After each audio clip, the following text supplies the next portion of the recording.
비상사태는 그녀의 단호한 한 문장에서 시작되었습니다. 대만 유사시에 일본이 개입하겠습니다. 일본 총리의 이 짧은 발언이 전파를 타자마자 동아시아의 정세는 걷잡을 수 없는 소용돌이 속으로 빨려 들어갔습니다. 중국은 즉각적인 전면 보복을 선언했고 일본 열도는 공포에 휩싸였습니다. 하지만 진짜 충격은 그 후에 찾아왔습니다. 일본이 자랑하던 모든 경제 지표가 곤두박질치고 거리는 비명으로 가득 찼지만 정작 국제사회는 일본을 외면했습니다. 그 누구도 일본의 편을 들어주지 않는 고립무원의 상태. 그런데 이 아비규환 속에서 일본이 잃어버린 수백조 원의 국부와 미래의 기회를 소리소문 없이 통째로 가져간 나라가 있었습니다. 도쿄의 한 생방송 스튜디오, 저명한 국제정세 전문가는 생방송 도중 떨리는 목소리로 충격적인 진실을 폭로했습니다. 일본은 끝났습니다. 정신을 차리고 보니 승리자는 따로 있었습니다. 일본이 중국과 대립하며 피를 흘리는 동안 그 옆에서 조용히 팔짱을 끼고 이 거대한 싸움의 모든 전리품을 챙긴 나라. 일본의 관광객, 일본의 기업 투자, 심지어 미국의 신뢰까지 싹쓸이해버린 그 나라. 과연 일본의 불행을 자신의 거대한 기회로 바꾼 이 나라는 어디였을까요? 그리고 일본은 왜 꼼짝없이 당할 수밖에 없었을까요? 이 사건 뒤에는 세계 경제의 판도를 뒤흔들고 있는 그 나라의 무서운 저력과 치밀한 전략이 숨어 있습니다. 일본을 제치고 아시아의 새로운 맹주로 떠오른 이 나라의 정체, 그리고 현장에서 제가 목격한 통쾌한 진실을 지금부터 낱낱이 공개하겠습니다. 이야기 시작 전 여러분의 구독과 좋아요는 진실을 알리는데 큰 힘이 됩니다. 그날 오후, 저는 무거운 마음으로 도쿄 중심가에 위치한 방송국 스튜디오로 향했습니다. 일본의 운명을 결정짓는 날이 될지도 모른다는 예감이 저를 휘감고 있었습니다. 방송 시작 5분 전 스튜디오의 공기는 팽팽하게 당겨진 활시위 같았습니다. 메인 앵커석에 앉은 일본인 진행자 다나카 씨는 연신물을 들이키며 긴장한 기색이 역력했지만 눈빛만은 묘한 기대감으로 번들거리고 있었습니다. 저는 제자리에 앉아 넥타이를 고쳐 매며 생각했습니다. 이 사람들은 아직도 꿈을 꾸고 있구나 라고 말이죠. 30년 넘게 도쿄의 대학에서 국제정세를 가르쳐온 외국인 교수로서 저는 일본 사회 특유의 그 근거 없는 낙관을 너무나 잘 알고 있었습니다. 큐사인이 떨어지고 카메라에 빨간 불이 켜지자 다나카 앵커는 기다렸다는 듯 비장한 목소리로 오프닝을 열었습니다. 시청자 여러분, 일본이 드디어 깨어났습니다. 대만 유사시 자위대가 개입하겠다는 총리의 발언, 이것이야말로 진정한 강대국으로서의 리더십 아니겠습니까? 그는 제 쪽으로 몸을 돌리며 확신에 찬 표정으로 동의를 구했습니다. 교수님, 중국이 반발하고 있지만 이건 일본이 아시아의 맹주로서 당연히 해야 할 말을 한 것이죠. 드디어 일본다운 모습을 보여준 것 아닙니까? 저는 잠시 숨을 고른 뒤 차가울 정도로 냉정하게 입을 열었습니다. 다나카 씨, 죄송하지만 저는 그 의견에 전혀 동의할 수 없습니다. 지금 일본은 용기를 보여준 게 아닙니다. 감당하지도 못할 폭탄의 뇌관을 스스로 건드린 겁니다. 스튜디오의 분위기가 순식간에 얼어붙었습니다. 카메라 감독조차 당황한 듯 렌즈가 흔들리는 게 느껴졌습니다. 다나카 앵커의 얼굴에서 미소가 사라지고 당혹감이 스쳐 지나갔습니다. 폭탄이라니요? 우리에겐 미일 동맹이 있고 자위대의 전력도 막강합니다. 중국의 반발 정도는 예상했던 범위 아닙니까? 저는 준비해온 첫 번째 차트를 들어보였습니다. 그것은 단순한 외교적 마찰을 넘어선 일본 경제의 붕괴를 예고하는 지표였습니다. 문제는 총리의 의도가 아닙니다. 일본에게는 지금 그 말을 책임질 힘이 없다는 사실입니다. 중국의 반응을 보십시오. 그들은 일본 총리를 대등한 국가 원수로 대우하며 분노한 게 아닙니다. 고작 지방의 총영사를 내세워 SNS로 조롱했습니다. 이것이 무엇을 의미하는지 아십니까? 중국은 이제 일본을 정면으로 상대할 가치조차 없는 그저 훈계나 해야 할 대상으로 보고 있다는 뜻입니다. 제 말에 다나카 앵커는 자존심이 상한 듯 얼굴을 붉혔습니다. 하지만 저는 멈추지 않았습니다. 현실을 직시하게 만드는 것이야말로 제가 이 자리에 나온 이유였으니까요. 그리고 그 무시의 대가는 즉각적인 경제 보복으로 돌아왔습니다. 총리의 발언이 나온 지 불과 24시간 만에 중국 정부는 사실상의 일본 여행 금지령을 내렸습니다. 핑계는 다양했죠. 방사능 오염수, 지진 위험, 치안 불안. 하지만 이것은 철저히 계산된 전략입니다. 그 결과가 어떻습니까?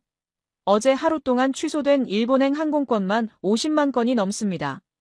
50만 건이라는 숫자가 나오자 스태프들 사이에서 탄식이 터져나왔습니다. 다나카 앵커도 믿을 수 없다는 듯 말을 더듬었습니다. 50만 건이요? 설마 하루 만에. 저는 고개를 끄덕이며 쐐기를 박았습니다. 네, 맞습니다. 일본의 관광산업은 GDP의 10%를 차지합니다.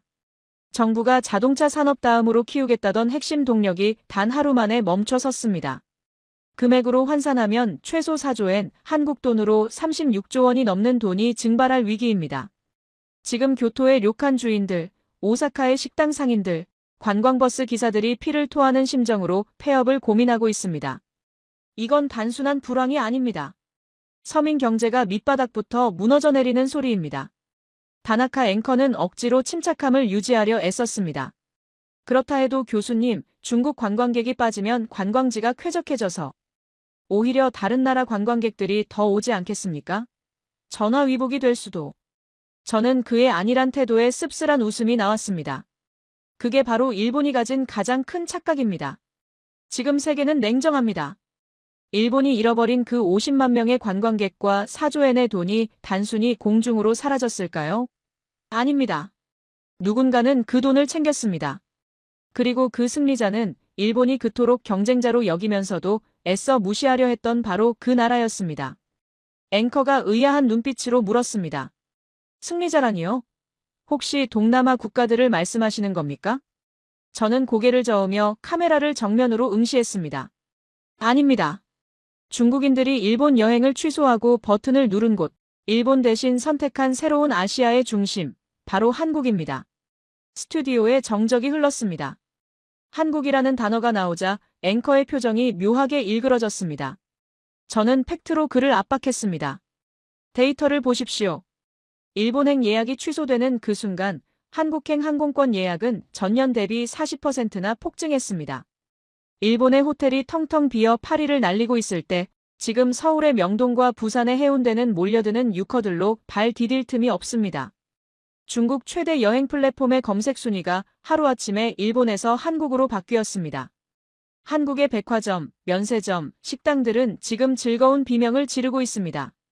일본이 잃어버린 국부가 고스란히 한국의 주머니로 들어가고 있다는 뜻입니다.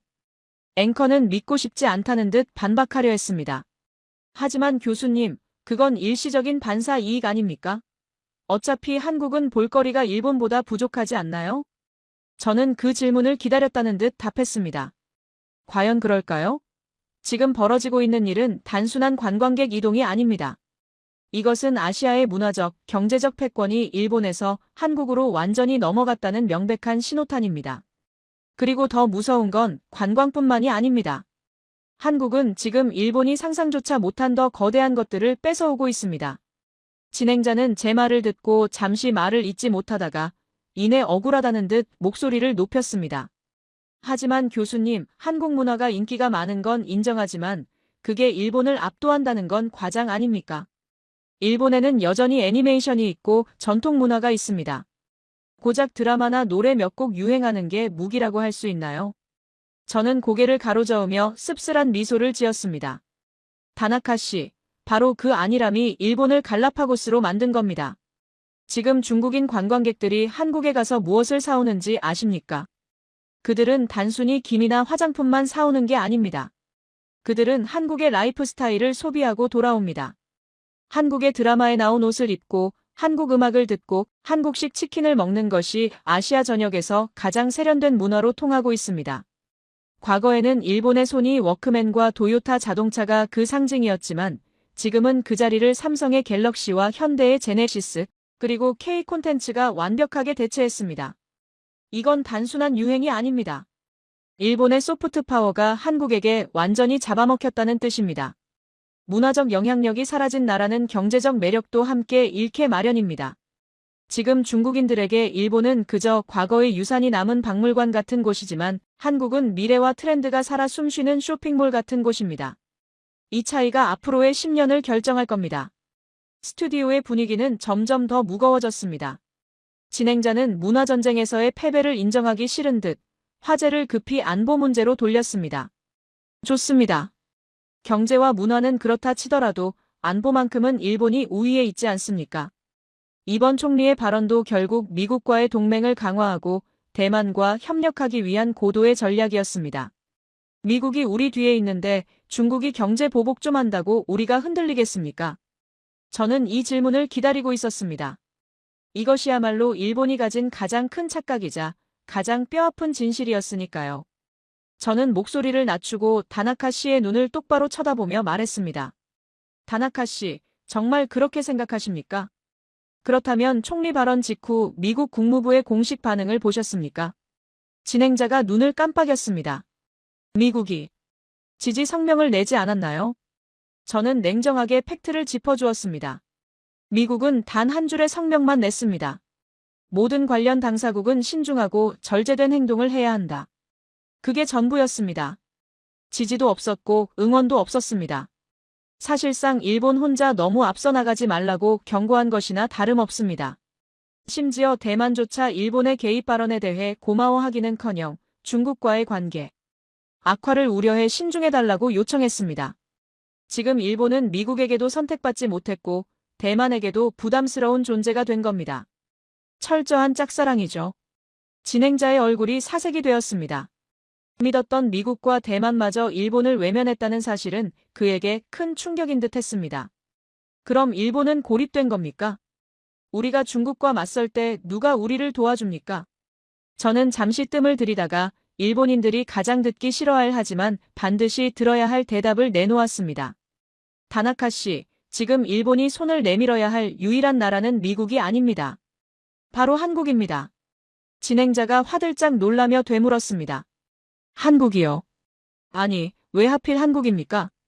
미국보다 한국이 더 중요하다는 말씀입니까? 저는 차분하게 설명을 이어갔습니다. 네, 그렇습니다. 냉정하게 전장을 분석해 봅시다. 중국이 가장 두려워하는 시나리오가 무엇인지 아십니까? 일본의 자위대가 후방에서 물자를 나르는 것이 아닙니다. 바로 한국의 강력한 군사력이 중국의 목덜미를 겨누는 것입니다.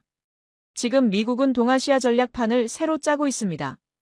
그리고 그 새로운 판의 중심축은 일본에서 한국으로 이동했습니다. 저는 준비해온 지도를 펼쳐 보였습니다. 지도의 중심에는 일본이 아닌 한반도가 붉게 표시되어 있었습니다. 보십시오. 한국 해군은 대한해협과 서해라는 두 개의 핵심 길목을 틀어쥐고 있습니다.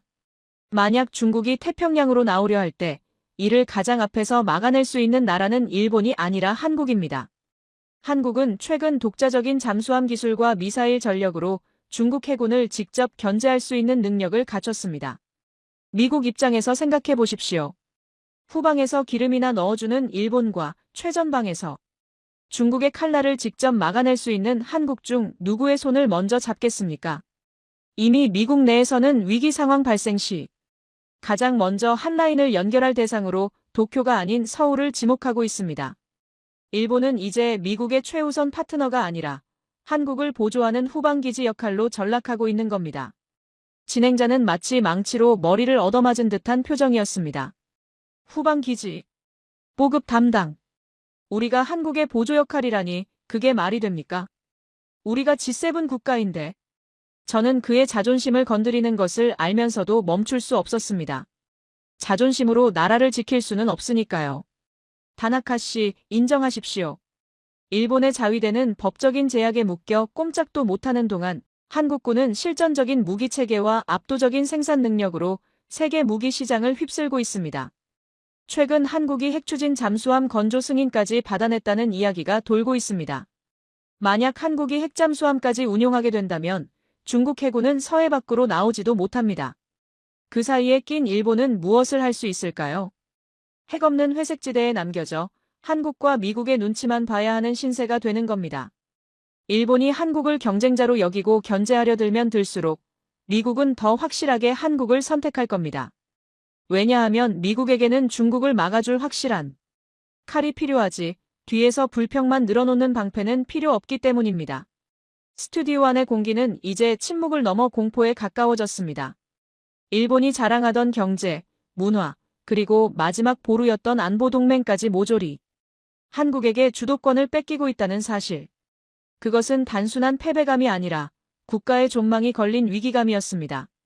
진행자는 떨리는 목소리로 겨우 질문을 던졌습니다. 교수님, 그렇다면 일본은 지금 완전히 무시당하고 있는 겁니까? 중국 해경선이 센카쿠 열도를 침범했을 때 우리가 아무것도 못했던 것도 그래서입니까?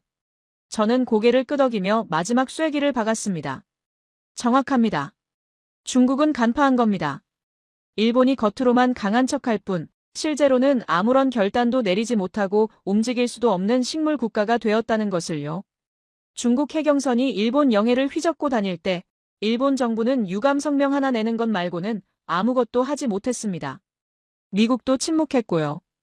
그때 일본은 철저히 혼자였습니다. 하지만 만약 그곳이 한국의 영해였다면 어땠을까요? 한국은 경고 사격 없이 바로 대응했을 겁니다. 중국이 한국을 두려워하고 일본을 만만하게 보는 이유가 바로 여기에 있습니다. 그런데도 일본 정부는 이 위기를 타개하겠다며 엉뚱하게도 독도 문제를 다시 꺼내들었습니다. 센카쿠에서 뺨 맞고 한국에게 화풀이하는 꼴이죠. 이게 얼마나 어리석은 짓인지, 그리고 이 행동이 일본을 더 깊은 수렁으로 밀어넣고 있는지 아직도 모르시겠습니까? 진행자는 제 말에 입술을 깨물며 잠시 침묵했습니다. 센카쿠 열도에서 중국에 밀린 분풀이를 한국의 독도에 하고 있다는 제 지적이 너무나 뼈아팠기 때문일 겁니다. 그는 억울한 듯 덜덜 떨리는 목소리로 반박했습니다. 하지만 교수님, 다케시마. 아니, 독도 문제는 영토 주권의 문제입니다. 상황이 어렵다고 해서 주장을 굽힐 수는 없지 않습니까? 저는 책상을 가볍게 두드리며 단호하게 말을 끊었습니다. 다나카 씨, 지금 상황 파악이 안 되십니까? 주권도 나라가 온전할 때 챙길 수 있는 겁니다. 지금 일본은 거대한 쓰나미 앞에 서 있습니다. 중국이라는 파도가 덮쳐오는데 둑을 쌓을 생각은 안 하고 옆집 한국의 담벼락을 걷어차고 있는 꼴입니다. 지금 일본이 한국을 자극해서 얻을 수 있는 게 도대체 무엇입니까? 한국을 적대국으로 돌리면 일본은 중국과 한국 사이에 끼어 고립무원이 됩니다. 그건 자살행위나 다름없습니다. 하지만 제가 진짜 절망하는 이유는 외교적 고립이 아닙니다. 일본 내부에서 이미 조용하지만 치명적인 붕괴가 시작되었다는 사실 때문입니다. 진행자가 불안한 눈빛으로 물었습니다. 내부 붕괴라니요? 무슨 뜻입니까? 저는 서류 가방에서 새로운 보고서를 꺼내들었습니다. 그것은 일본 경제산업성이 1급 기밀로 취급하고 싶어 할 만한 적나라한 데이터였습니다. 다나카 씨, 일본 기업들이 지금 무슨 생각을 하고 있는지 아십니까? 그들은 정부를 믿지 않습니다. 이번 중국의 경제 보복 사태를 보면서 일본 경영자들은 한 가지 결론을 내렸습니다. 일본에 공장을 두는 것은 리스크다. 라고 말이죠. 일본의 전력 비용은 10년 사이 2배가 올랐고 규제는 OECD 국가 중 가장 느리고 답답합니다. 게다가 이제는 지정학적 위험까지 터졌습니다. 기업들은 생존을 위해 일본 탈출을 서두르고 있습니다. 진행자는 믿을 수 없다는 듯 고개를 저었습니다. 탈출이라니요? 우리 기업들이 조국을 버린다는 말입니까? 설마 아니 중국으로 가겠습니까? 저는 차분하게 설명했습니다. 당연히 중국으로는 못 가죠. 그렇다고 미국으로 가자니 인건비와 운영비가 너무 비쌉니다. 대만은 어떻습니까? 일본과 똑같이 중국의 위협을 받는 화약고입니다. 동남아는 기술 인프라가 턱없이 부족하고요. 그렇다면 기업들이 선택할 수 있는 마지막 피난처, 기술과 인프라가 완벽하면서도 가장 안전한 곳은 어디일까요? 저는 잠시 뜸을 들인 뒤 진행자의 눈을 직시하며 답을 던졌습니다. 그 답은 이번에도 한국입니다. 진행자가 헛숨을 들이켰습니다. 또 한국입니까? 도대체 왜 일본 기업들이 경쟁국인 한국으로 간다는 겁니까? 저는 구체적인 사례들을 나열하기 시작했습니다. 다나카 씨, 혹시 도쿄오카 공업이라는 회사를 아십니까? 반도체 핵심 소재인 포토레지스트 세계 1위 기업입니다. 이 회사가 지금 어디에 공장을 짓고 있는지 아세요? 바로 한국의 평택입니다. 이비덴, 도쿄일렉트론, 이데미츠코산. 이름만 대면 알만한 일본의 기술 기업들이 줄지어 한국행 비행기에 오르고 있습니다. 2024년 기준 일본의 한국 직접 투자액이 전년 대비 무려 375%나 폭증했습니다. 이건 단순한 투자가 아닙니다. 일본의 제조업 기반이 한국으로 이사가고 있다는 뜻입니다. 진행자는 충격을 받은 듯 멍하니 중얼거렸습니다. 375%라니. 왜 하필 한국입니까? 우리가 2019년에 수출 규제까지 하면서 견제했던 나라 아닙니까? 저는 씁쓸한 미소를 지으며 말했습니다. 바로 그겁니다. 2019년에 그 어리석은 수출 규제가 부메랑이 되어 돌아온 겁니다. 당시 일본 정부는 반도체 소재 3종의 한국 수출을 막으면 한국 경제가 무릎 꿇을 거라고 착각했습니다. 하지만 결과는 어땠습니까? 한국 기업들은 1년도 안 되어 보란 듯이 국산화에 성공했습니다. 솔브레인, 동진세미캠 같은 한국 기업들이 초고순도 불산과 포토레지스트를 자체 생산해냈죠. 오히려 일본 기업들만 가장 큰 고객인 삼성과 하이닉스를 잃을 위기에 처했습니다. 일본 기업들은 그때 뼈저리게 깨달은 겁니다. 정치 논리에 휘둘리는 일본에 있다가는 굶어 죽겠구나. 그래서 그들은 아예 한국에 공장을 짓고 메이드 인 코리아를 찍어 납품하기로 결심한 겁니다. 일본 정부가 한국을 죽이려고 던진 칼이 오히려 일본 기업들을 한국으로 내몰고 한국의 반도체 생태계만 완벽하게 만들어준 꼴이 되었습니다. 진행자는 할 말을 잃은 듯 고개를 떨궜습니다. 자존심이 상하는 것을 넘어 일본의 정책 실패가 얼마나 처참한 결과를 낳았는지 직면했기 때문입니다. 저는 그에게 더 잔인한 현실을 알려주었습니다. 더 무서운 건 속도입니다. 일본에서 공장 하나 지으려면 도장 찍는 데만 7년이 걸립니다. 땅 파기도 전에 늙어 죽는다는 소리가 나오죠. 하지만 한국을 보십시오. 평택이나 용인 클러스터를 보면 산을 깎아내고 건물을 올리는데 불과 2, 3년이면 충분합니다. 공무원들이 나서서 인허가를 해결해주고 전력망을 깔아줍니다. 일본 기업 입장에서 한국은 천국입니다. 세계 최고의 반도체 고객들이 바로 옆집에 살고 있고 행정은 빠르고 전력은 안정적이니까요. 지금 미국이 왜 일본을 건너뛰고 한국을 글로벌 공급망의 허브로 지정했는지 아십니까? 바로 이 압도적인 효율성 때문입니다. 미국, 한국, 그리고 일본 기업들까지 모두가 한국이라는 거대한 용광로 안으로 모여들고 있습니다. 일본 열도가 서서히 텅 비어가는 동안 한반도는 세계 첨단 산업의 심장으로 펄떡이고 있는 겁니다. 진행자는 애써 침착함을 되찾으려 노력하며 물었습니다. 그래도 교수님, 기술의 원천은 일본에 있지 않습니까? 한국이 아무리 공장을 지어도 결국 원천 기술 로열티는 우리가 챙기는 구조 아닙니까? 저는 고개를 가로저었습니다. 다나카 씨, 언제까지 20세기 사고방식에 갇혀 계실 겁니까? 원천 기술? 맞습니다. 아직은 일본이 가진 게 있죠. 하지만 한국은 지금 응용 기술을 넘어 원천 기술 분야까지 치고 올라오고 있습니다. 그리고 더 중요한 건 시장을 지배하는 자가 기술도 지배한다는 사실입니다. 삼성전자와 SK하이닉스가 세계 메모리 시장을 장악하고 있는 한 소재와 장비 기술은 그들의 기준에 맞춰질 수밖에 없습니다. 일본의 소재 기업들이 한국에 연구소를 짓는 이유가 뭐겠습니까? 한국 기업들의 기술 로드맵을 따라가지 못하면 도태되기 때문입니다. 이제 주도권은 기술을 가진 자가 아니라 시장을 가진 자에게 넘어갔습니다. 그리고 그 시장의 주인은 명백히 한국입니다. 일본은 이제 한국 반도체 제국의 하청기지로 전락할 위기에 처해 있습니다. 스튜디오 안에는 무거운 침묵만이 감돌았습니다. 카메라 감독도 작가들도 모두 숨을 죽인 채 저를 바라보고 있었습니다. 일본이 자랑하던 모노즈쿠리장인 정신의 신화가 무너지고 그 자리에 한국의 빨리빨리와 초격차가 들어선 현실. 진행자는 절망적인 표정으로 마지막 희망을 걸 듯 질문했습니다. 교수님, 경제는 그렇다 쳐도 중국은 결국 일본 시장을 포기하지 못할 겁니다. 우리 내수 시장 규모가 있지 않습니까?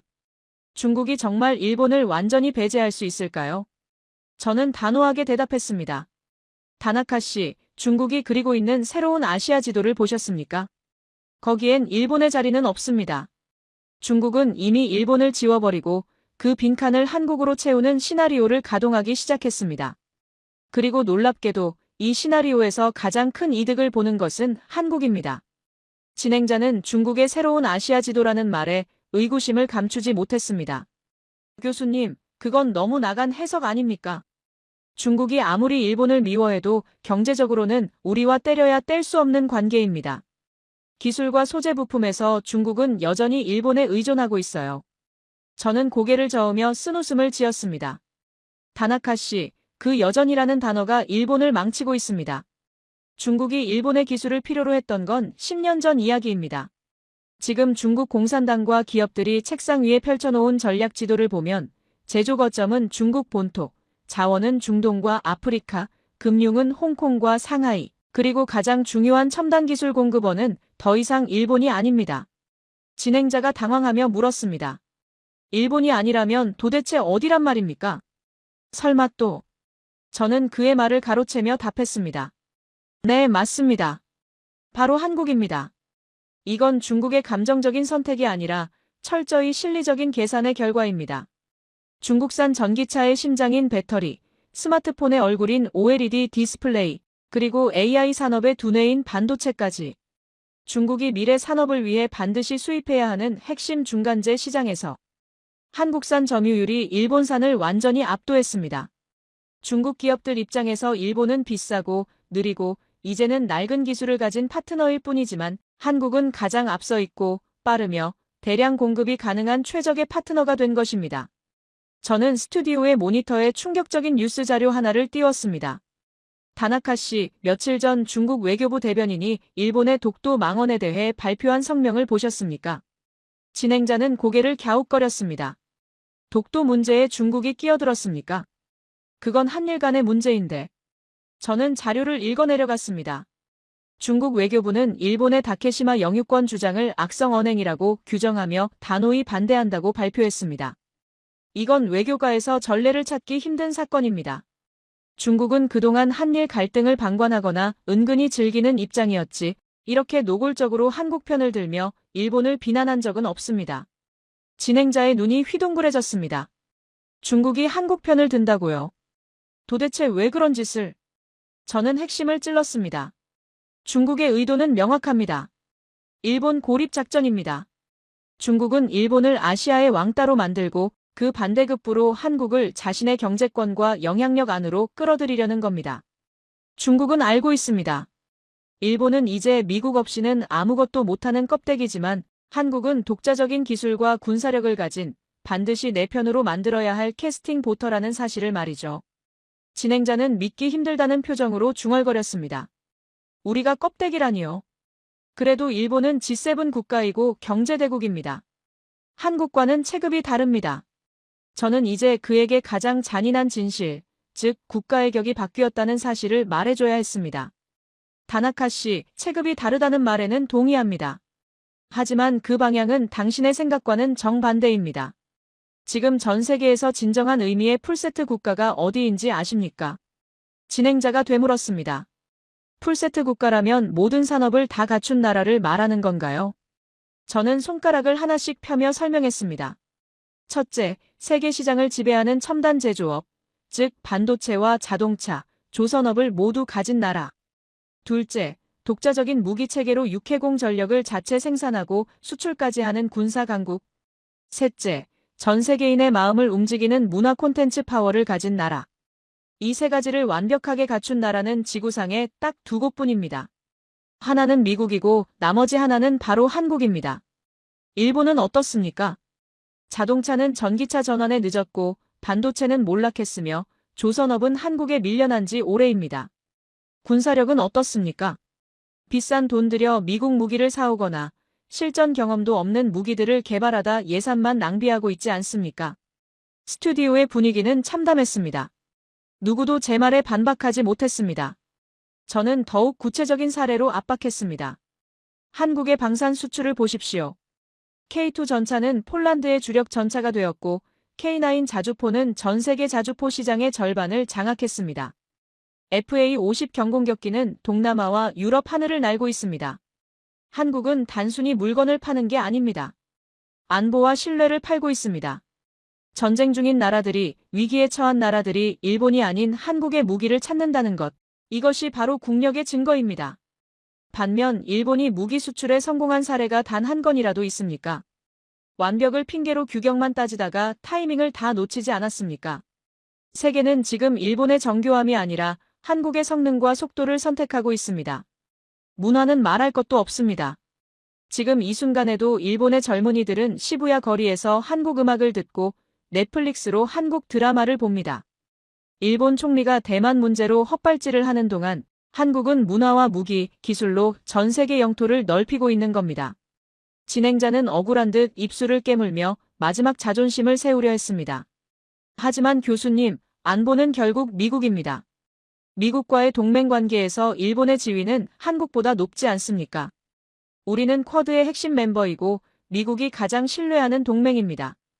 한국은 중국과도 교역하고 미국과도 교역하는 박쥐 같은 나라 아닙니까? 저는 고개를 가로저으며 냉정하게 말했습니다. 다나카 씨, 그 박쥐 외교가 바로 한국의 능력입니다. 한국은 미국에게는 중국을 견제할 핵심 군사 파트너이고 중국에게는 대체 불가능한 기술 파트너입니다. 양쪽 모두 한국을 필요로 하기 때문에 한국은 그 사이에서 국익을 극대화할 수 있는 겁니다. 반면 일본은 어떻습니까? 미국 뒤에 숨어서 중국을 향해 짓기만 하다가 정작 중국이 몽둥이를 들면 미국이 도와주기만을 기다리는 처지 아닙니까? 미국도 바보가 아닙니다. 최근 미국이 한국의 핵잠수함 보유를 묵인하려는 움직임, 그리고 반도체법에서 한국 기업들에게 특혜를 주는 이유가 뭐겠습니까? 유사시 중국과 실제로 싸울 수 있는 나라, 중국을 기술적으로 압박할 수 있는 나라는 일본이 아니라 한국이라는 것을 펜타곤과 백악관이 인정한 겁니다. 저는 잠시 말을 멈추고 진행자와 카메라를 번갈아 보며 결론을 내리듯 말했습니다. 다나카 씨, 일본이 대만 유사시 개입하겠다고 선언했을 때 미국은 속으로 박수를 쳤을까요? 아니요, 혀를 찼을 겁니다. 능력도 안 되면서 긁어부스럼만 만든다고 생각했겠죠. 지금 동아시아의 안보 지도에서 일본은 점점 병참 기지로 축소되고 있고 한국은 전략적 거점으로 격상되고 있습니다. 일본이 잃어버린 30년 동안 잠자고 있을 때 한국은 뼈를 깎는 구조조정과 혁신으로 괴물이 되어 돌아왔습니다. 이제 일본이 한국을 내려다보던 시대는 완전히 끝났습니다. 지금이라도 이 현실을 인정하지 않으면 일본은 G7의 말석조차 지키기 힘든 이류 국가로 전락할 것입니다. 이미 중국과 미국, 전 세계의 투자자들은 일본이 아닌 한국에 베팅을 끝냈습니다. 지금 이 방송을 보고 계신 일본 국민 여러분, 분하십니까? 억울하십니까? 그렇다면 현실을 직시하십시오.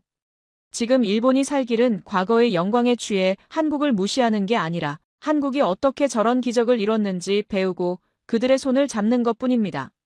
진행자의 얼굴은 흑빛이 되었습니다. 방송 초반에 당당했던 기세는 온데간데 없고 패배감과 두려움이 뒤섞인 눈빛으로 저를 바라보았습니다. 그는 떨리는 목소리로 물었습니다. 한국의 손을 잡으라니. 그게 일본의 유일한 살 길이란 말입니까? 우리가 한국에게 고개를 숙여야 한다는 겁니까? 저는 차가운 침묵 속에 마지막 파트를 위한 숨을 골랐습니다.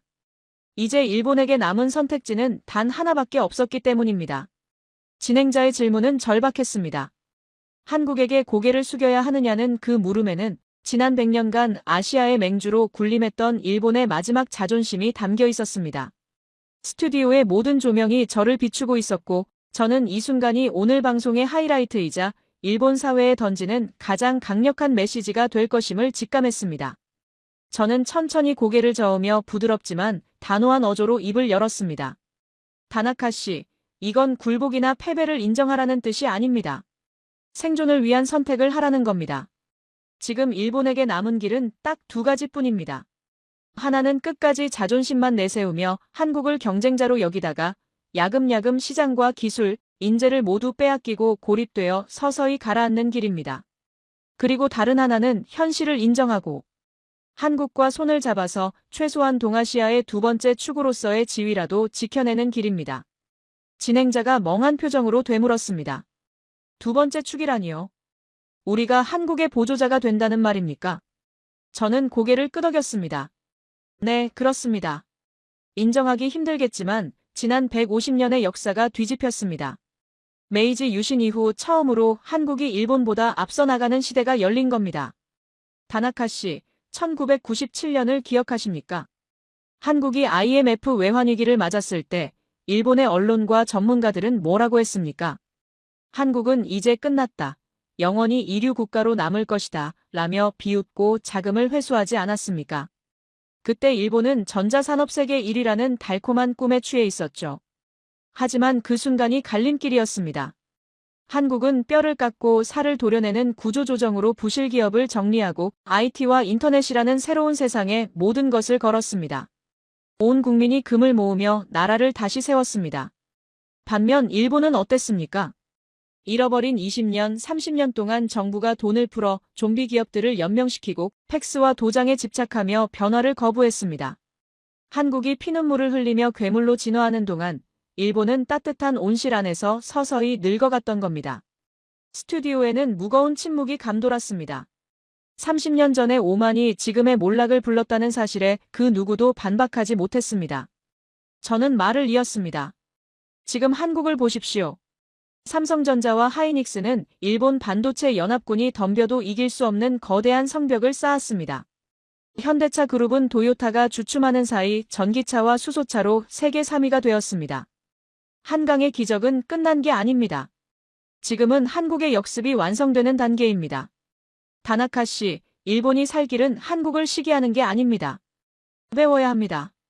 왜 한국의 시스템이 일본보다 빠른지, 왜 한국의 콘텐츠가 세계를 매료시키는지, 왜 한국의 무기가 일본 무기보다 잘 팔리는지 철저하게 분석하고 인정해야 합니다. 그리고 정중하게 손을 내밀어야 합니다.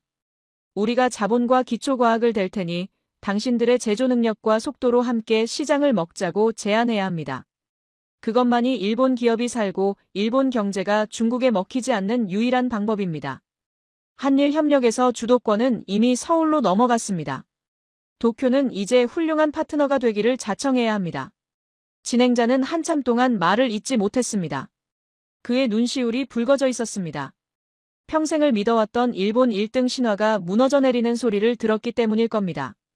그는 떨리는 목소리로 마지막 멘트를 정리했습니다. 교수님, 오늘 말씀은 정말 아프지만 우리가 외면해왔던 뼈아픈 진실인 것 같습니다. 분하고 억울하지만 감정이 아니라 이성으로 나라의 미래를 생각해야 할 때라는 말씀, 가슴 깊이 새기겠습니다. 방송 종료 큐 사인이 떨어지고 온 에어램프가 꺼지자 스튜디오 안에는 긴 탄식이 흘러나왔습니다. 다나카 앵커는 자리에서 일어나지 못한 채 고개를 숙이고 있었고 스태프들은 망연자실한 표정으로 서로의 얼굴만 바라보았습니다. 저는 짐을 챙겨 조용히 스튜디오를 빠져나왔습니다. 그들의 등 뒤로 일본 제국의 황혼이 지고 있다는 느낌을 지울 수 없었습니다. 방송국 건물을 나서자 도쿄의 밤거리가 눈에 들어왔습니다. 화려한 네온 사인은 여전했지만 왠지 모르게 그 불빛들이 예전만큼 눈부시지 않아 보였습니다. 거리를 걷는 일본 젊은이들의 손에는 한국 스마트폰이 들려 있었고 길거리의 전광판에서는 한국 아이돌의 뮤직비디오가 흘러나오고 있었습니다. 문득 며칠 전 다녀왔던 서울의 풍경이 떠올랐습니다. 밤이 늦도록 불이 꺼지지 않는 판교의 연구소들, 새벽까지 활기가 넘치는 동대문의 시장, 그리고 세계를 향해 뻗어나가는 인천공항의 분주함. 그곳에는 이곳 도쿄에서는 더 이상 느낄 수 없는 뜨거운 에너지와 치열함이 있었습니다. 저는 택시에 올라타며 생각했습니다. 세상은 변했습니다. 힘이 없으면 무시당하고 변화하지 않으면 도태된다는 냉혹한 진실을 한국은 스스로 증명해냈습니다. 일본 총리의 말 한마디가 불러온 이 나비 효과는 결국 아시아의 진짜 주인이 누구인지 전 세계에 각인시키는 계기가 되었습니다. 일본은 잃어버린 사조엔을 아까워하겠지만 그보다 더 큰 것은 한국이라는 나라가 보여준 국가의 품격과 저력이었습니다. 위기 속에서 기회를 낚아채고 남들이 비웃을 때 실력을 갈고 닦아 결국엔 승리자가 되는 나라. 저는 외국인이지만 그런 한국의 모습을 보며 경이로움을 넘어 깊은 존경심을 느낍니다. 택시 차창 밖으로 스카이트리가 멀어지고 있었습니다. 어쩌면 훗날 역사가들은 2024년의 오늘을 일본의 시대가 저물고 한국의 시대가 공식적으로 시작된 날로 기록할지도 모르겠습니다. 그리고 저는 그 역사의 현장에서 승리하는 나라의 편에 서서 진실을 말할 수 있었음에 감사했습니다. 일본이 깊은 잠에서 깨어나 한국을 배우려 할 때쯤이면 한국은 이미 저 멀리 일본이 닿을 수 없는 더 높은 곳으로 비상해 있을 것입니다. 그것이 제가 확신하는 동아시아의 미래입니다. 오늘의 이야기는 여기까지입니다. 일본의 몰락과 그 틈을 타 비상하는 한국의 모습, 어떻게 보셨나요? 위기를 기회로 바꾸는 대한민국 국민의 저력에 다시 한번 가슴이 뜨거워집니다. 저들이 우리를 질투하고 견제할수록 우리는 실력으로 그들을 압도하면 됩니다. 한국의 눈부신 미래를 응원하신다면 구독과 좋아요 부탁드립니다. 여러분의 자랑스러운 댓글은 영상 제작에 큰 힘이 됩니다. 저는 내일 더 감동적이고 통쾌한 소식으로 다시 찾아오겠습니다.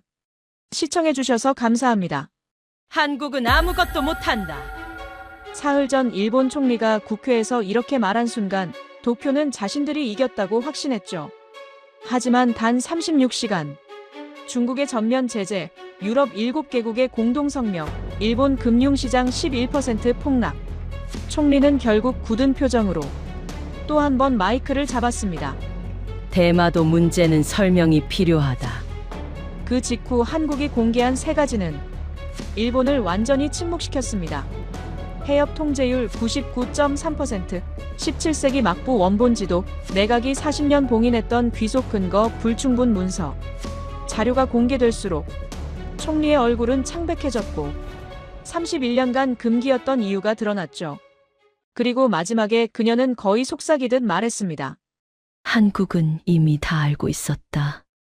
지금부터 일본 정부가 패닉에 빠진 그 진짜 이유를 공개합니다. 저는 44년을 살면서 동아시아 정치를 분석해온 스위스 출신의 국제전략가 레오나르도 브렘너입니다. 지난 20년간 저는 180개 이상의 국가를 방문했고 2,000명 이상의 정책 결정자들과 대화를 나눴습니다. 제 보고서는 유럽 8개국의 의회에서 인용되었고 UN 안보리 회의에서 제 분석이 정책으로 채택된 적도 여러 번입니다. 하지만 그 모든 경험이 저를 한 가지 확신으로 이끌었었습니다. 동아시아의 중심축은 일본이고 한국은 그 주변의 중견국일 뿐이라는 것이었죠. 인천공항을 빠져나온 건 오전 11시 35분이었습니다. 택시 안에서 핸드폰을 켠 순간 뉴스피드가 한국 정부의 공식 성명으로 가득 찼어요. 대마도 문제에 대한 한국의 입장을 국제사회에 공개한다는 내용이었습니다. 저는 웃음이 나왔어요. 한국이 대마도를 논한다? 그럴 이유가 어디 있을까요? 역사적으로 일본의 영토이고 국제법상으로도 이미 결정된 사안인데 말입니다. 그런데 공항 리무진이 서울 강남으로 향하는 고속도로에 들어선 지 30분쯤 지났을 때 낯선 전화가 울렸습니다. 발신자는 한정우 처장이었어요. 한국국토해양대응센터 처장이라고 자신을 소개한 그 사람은 목소리로 긴장감을 전했습니다. 브렘너 교수님, 곧 뵙겠습니다. 센터로 오시는 길이죠? 저는 얼떨떨했어요. 한국 정부에서 공항 픽업까지 준비했다니요. 뭔가 이 방문이 생각보다 훨씬 큰 일이었던 건가 싶었습니다. 국토해양대응센터는 서울 외곽의 회색 건물이었습니다. 보안 게이트를 통과하자마자 한정우 처장이 나와 악수를 했어요. 그의 손은 차가웠고 눈빛은 침착했습니다. 교수님, 지금부터 보여드릴 자료들이 있습니다. 정확히 36시간 뒤에 국제사회에서 어떤 반응이 일어날지 미리 이해하기 위해서입니다. 그 말이 무슨 뜻인지 저는 몰랐습니다. 하지만 그를 따라 지하 3층의 브리핑룸으로 내려갔어요. 벽면 전체가 모니터로 덮인 그 공간에 저는 숨이 멎었습니다. 해상위성 이미지, 실시간 선박 추적 데이터, 일본 에너지 수송선의 항로 기록. 한정우 처장은 차분하게 설명했습니다. 이것이 지난 10년간 대마도 인근 해협을 통과한 일본의 에너지 수송선입니다. 총 1만 1,247척. 그중 93%가 우리 통제 범위 안을 지나갑니다. 제 가슴이 철렁했어요. 99.3%라는 통제율이 무엇을 의미하는지 순간적으로 계산되었거든요. 바로 그때였습니다. 한정우 처장의 휴대폰이 울렸습니다. 그가 화면을 보는 순간 얼굴의 색이 조금 변했어요. 중국이 움직였습니다. 그 한마디가 끝나자마자 브리핑룸의 모니터들이 실시간 뉴스로 바뀌었습니다. 베이징 발속보. 중국 정부의 공식 성명. 일본의 강경 입장에 대한 전면 경제 제재를 선언한다는 내용이었죠. 제 손가락이 저절로 떨렸어요. 유럽도 움직입니다. 브리핑룸의 다른 직원이 외쳤습니다. 화면에는 런던, 파리, 베를린에서의 공동성명이 차례로 뜨고 있었어요. 유럽 7개국이 한국의 입장을 지지한다는 내용이었습니다. 제가 지난 20년간 쌓아올린 전략 분석이 그 순간 균열이 가기 시작했어요. 이건 뭐 하는 짓입니까? 한국이 미리 모든 것을 준비했다는 뜻입니까? 제 목소리는 떨리고 있었습니다. 도쿄입니다. 한 직원이 다시 외쳤어요. 모니터에는 일본 금융시장의 차트가 실시간으로 떨어지고 있었습니다. 오전 9시 기준 11% 폭락. 지속적으로 내려가고 있었어요. 그리고 정확히 오후 2시 14분, 또 다른 화면에 일본 총리가 나타났습니다. 창백한 얼굴로 국회에서 대마도 문제는 설명이 필요하다고 중얼거리는 총리의 모습. 제 심장은 이상한 박동을 시작했습니다. 한정우 처장이 제 어깨에 손을 얹었습니다. 지금부터가 시작입니다, 교수님. 한국이 공개할 3가지 자료가 있습니다. 해협 통제 데이터, 17세기 일본 막부의 원본 지도, 그리고 40년간 일본이 숨겨온 내각 문서. 이 자료들을 보신 후에 교수님께서는 어떤 결론을 내릴지 정말 궁금합니다. 그의 말투는 조용했지만 그 안에는 확신이 가득 차 있었어요. 마치 자신들이 이미 모든 것을 알고 있었다는 듯이요. 저는 그제야 깨달았습니다. 제가 이 자리에 초대받은 것은 한국의 명분을 듣기 위함이 아니었어요. 제 확신이 무너지는 그 과정 자체를 지켜보기 위함이었던 거죠. 그리고 그 순간 제 20년의 분석 체계가 완전히 흔들리기 시작했습니다. 한정우 처장이 손가락으로 모니터를 가리켰습니다. 화면 위에 지도 한 장이 나타났어요. 대마도 주변 해협을 중심으로 수많은 선박의 항로가 빨간 선으로 표시되어 있었습니다. 지난 10년간 이 해협을 통과한 일본의 에너지 수송선, 총 1만 1247척입니다. 저는 그 숫자를 반복해서 중얼거렸어요. 1만 1247척. 하나하나가 일본의 산업 생명줄이라는 뜻이었거든요. 이 중 정확히 93%가 우리 감시 범위 안을 지납니다. 처장의 목소리는 차분했습니다. 마치 날씨를 이야기하듯이요. 그런데 그 차분함이 더 무서웠어요. 이건 자신감이었습니다. 10년의 데이터로 뒷받침된 흔들리지 않는 자신감. 저는 노트북에 93%라고 적었습니다. 손이 떨렸어요. 그리고 우리 해군이 직접 통제하는 해협 구간의 추적 정확도는? 다른 직원이 물었습니다. 한정우 처장은 마우스를 클릭했어요. 새로운 데이터가 나타났습니다. 실시간 추적 시스템의 정밀도, 선박 위치 오차 범위, 위성 감시 커버리지. 모든 수치가 초록색으로 표시되어 있었습니다. 99.3%입니다. 그가 말했습니다. 99.3%. 제 숨이 멎었어요. 한정우 처장이 일어나 앉으며 설명을 계속했습니다. 교수님, 이 99.3%가 무엇인지 아십니까? 이건 확률이 아닙니다. 이건 통제입니다. 우리가 원한다면 내일 아침 첫 선박부터 차단할 수 있다는 의미입니다. 저는 의자에 몸을 파묻으며 그 말의 무게를 헤아려 보려 했습니다. 일본 에너지 수입의 86%가 이 해협을 지나갑니다. 처장은 계속했어요. 일본은 이 숫자를 정확히 알고 있습니다. 자국의 전력 생산 67%, 산업용 에너지 73%, 수송 연료 81%가 여기 대마도 앞바다를 통해 들어온다는 걸요. 이 해협이 닫히면 일본은 숨을 쉴 수 없습니다. 모니터가 또 다른 차트를 띄웠습니다. 이번엔 시뮬레이션 자료였어요. 해협 차단 24시간 후.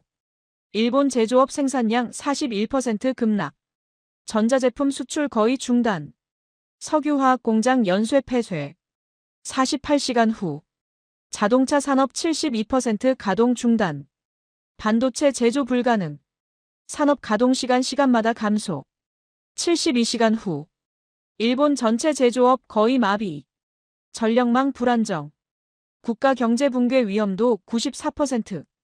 저는 그 숫자들을 보면서 비로소 깨달았어요. 이게 단순한 영토 분쟁이 아니었다는 걸요. 이건 일본의 숨통을 쥐는 것이었습니다. 절대로 공개할 수 없는 약점이었어요. 한정우 처장이 의자에 돌아앉으며 말했습니다. 일본 정부는 1983년 내각회의에서 이 수치를 정확히 계산했습니다. 대마도 문제가 분쟁이 된다면 일본이 절대 불리하다는 결론에 도달했어요. 그래서 40년을 침묵했습니다. 침묵이 유일한 방어책이었거든요. 말을 꺼내는 순간 자신들의 약점을 드러내는 것이니까요. 저는 그제야 깨달았습니다. 일본이 왜 이 문제를 국제무대에서 절대 꺼내지 않았는지를. 왜 총리도 외무성도 학자들도 모두 침묵으로 일관했는지를. 침묵 속에 묻혀 있을 때만 그들은 안전했어요. 하지만 한국이 이 데이터를 공개하는 순간 일본은 더 이상 침묵할 수 없게 되는 거였습니다. 그리고 더 문제는 처장이 다시 말했습니다. 일본은 지난 40년간 우리가 이것을 알고 있으리라는 생각을 하지 못했습니다. 그들은 자신들만 알고 있다고 믿었어요. 하지만 우리는 단지 알고만 있던 게 아닙니다. 우리는 입증했습니다. 확인했습니다. 그리고 지금 세계에 공개하려 합니다. 모니터에는 일본 총리의 오후 뉴스 브리핑이 나타났어요. 창백한 얼굴로 설명이 필요하다고 중얼거리는 그의 목소리. 제 손가락이 저절로 떨렸습니다. 이제 이해가 됩니다. 그 여자가 왜 그렇게 창백했는지를요.